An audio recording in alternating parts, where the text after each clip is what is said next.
សួស្តីបងប្អូនទាំងអស់គ្នាថ្ងៃនេះខ្ញុំបង្ហាញពីរូបមន្តឌីលេលាបមុខពេលយប់មួយដែលមានអត្ថប្រយោជន៍ធ្វើឲ្យស្បែកមុខរបស់យើងសស្អាតភ្លឺមករលោងបំបត្តិស្នាមជ្រួញនៅត្រង់កន្ទុយភ្នែកនិងជួយបំបត្តិស្នាមអាចរុយបំបត្តិជាំនិងមុនយ៉ាងឆាប់រហ័សហើយសម្រាប់គ្រឿងផ្សំដែលលាយបញ្ចូលគ្នានេះមានម្សៅស៊ីយ៉ាងចំនួន1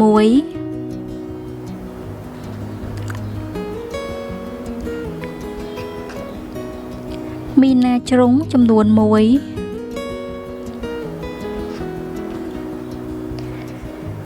ម្សៅទឹកដោះគោ1ដែរស្លាមេកូប្រទាលចំនួន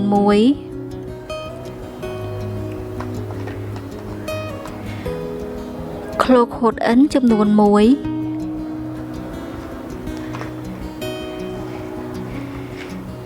ចាហើយមាន024K មួយដែរឥឡូវនេះបងប្អូនមកមើលពីការលាយបញ្ចូលគ្នាវិញ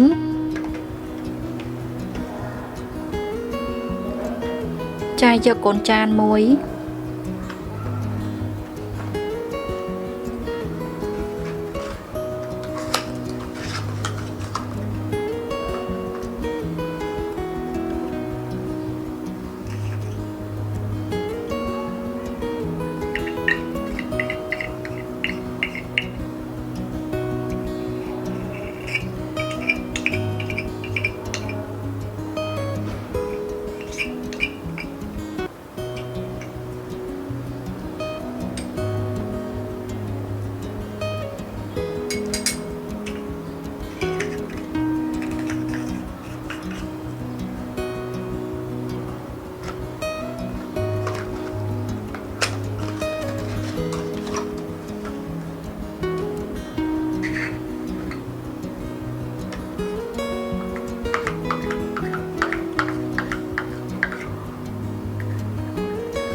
ចាយើងកូរទាំងពីរមុខនេះចូលគ្នាសិន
យើងកូរវាបញ្ចូលគ្នាឲ្យសព្វល្អ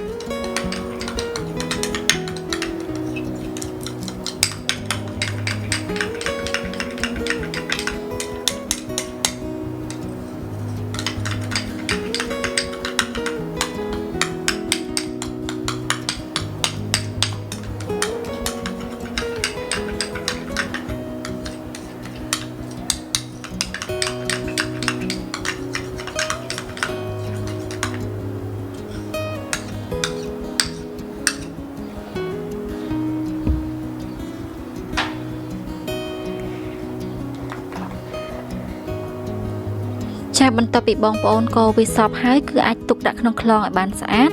ទុកលាបជាប្រចាំថ្ងៃនៅពេលយប់មុនចូលគេងជារៀងរាល់ថ្ងៃចានោះបងប្អូននឹងទទួលបានស្បែកមុខសស្អាតភ្លឺមាត់រលោងចាកុំភ្លេចលាបតាមរូបមន្តនេះលាបស្បែកមុខទាំងអស់គ្នាចានៅពេលដែលយើងលាយហើយយើងទទួលបានសាច់លេយកមកលាបមុខរហូតដល់4ខែចាគឺលាបបានច្រើនខែហើយចំណាយលុយអស់ត្រឹមតែ 10000 ជាងទេចាចាអរគុណច្រើនបងប្អូនទាំងអស់គ្នាបើពេញចិត្តនៅវីដេអូរបស់ខ្ញុំសូមជួយ like share subscribe ហើយចុចរូបកណ្ដឹងដើម្បីទទួលបានវីដេអូថ្មីៗបន្ថែមទៀតបើបងប្អូនមានចម្ងល់ចង់សួរបន្ថែមអាច comment នៅក្រោមវីដេអូរបស់ខ្ញុំបាន